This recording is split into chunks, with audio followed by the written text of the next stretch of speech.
all of what you see now of Holocaust remembrance culture in Germany in very different sizes and forms were originating in individuals, in small groups, in local history groups across the country.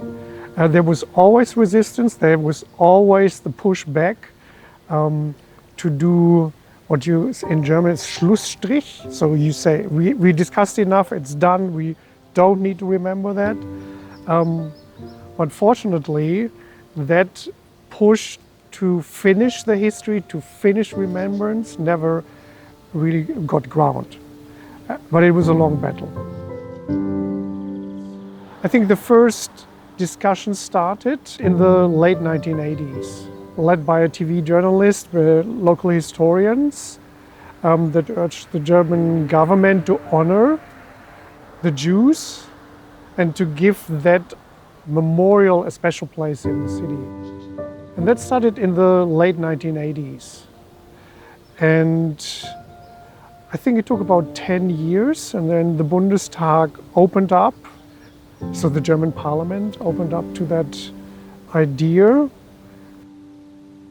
I think it was a very important step. And then we know there was a complex history of two competitions, of problems during the construction. So eventually it was 16 years later in 2005 that this was opened, inaugurated. But I do believe that it changed the country. We tell ourselves less lies about the past than we used to, because I grew up in Germany and I grew up with mythologies and legends, lots of silence, of course.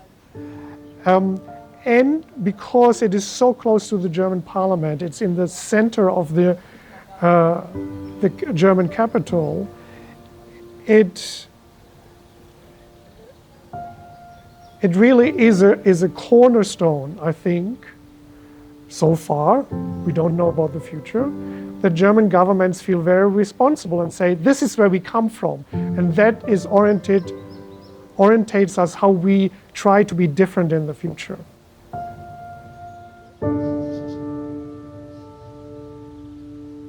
And we want to remember what happened here, the people who were killed. We want also to remember those who did the killing. Where did they come from? How was it organized?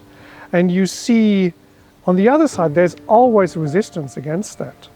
And especially in the post-war years, I think the German population kind of closed down and developing the idea, this was all done by few Nazi leaders, evil seducers of innocent people that the German people were, and we had nothing to do with the Holocaust.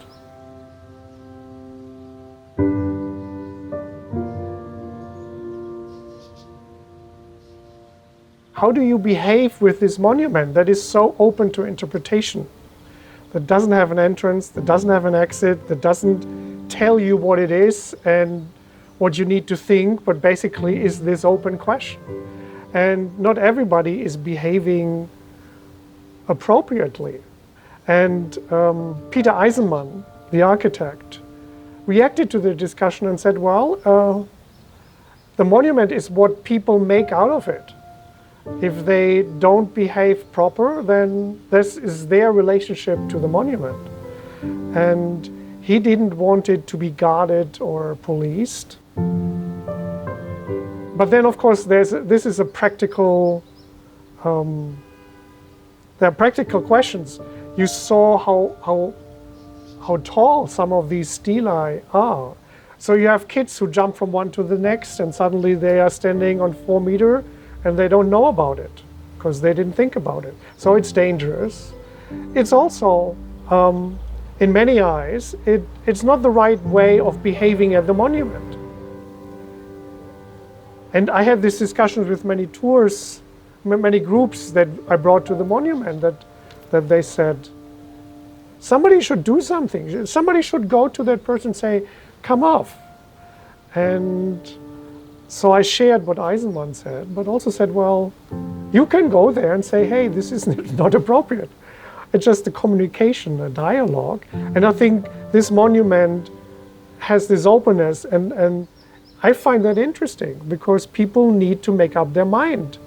And I think Eisenman was completely right by saying this monument is what people make out of it and how they behave with it.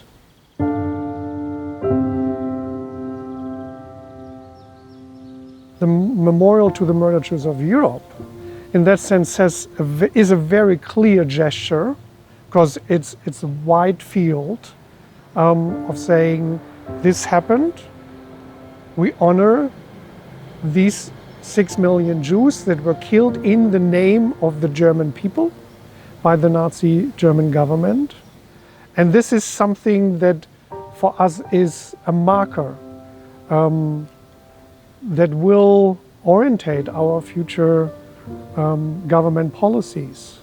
Having said so, I think in the years that this was built, there was maybe a greater optimism that Germany had worked through this, that it had become a different country, and it has become a different country. However, we have rising right-wing extremism, we have rising anti-Semitism, we have rising Holocaust distortion in Germany. So I think what the German government understood, this is an ongoing battle.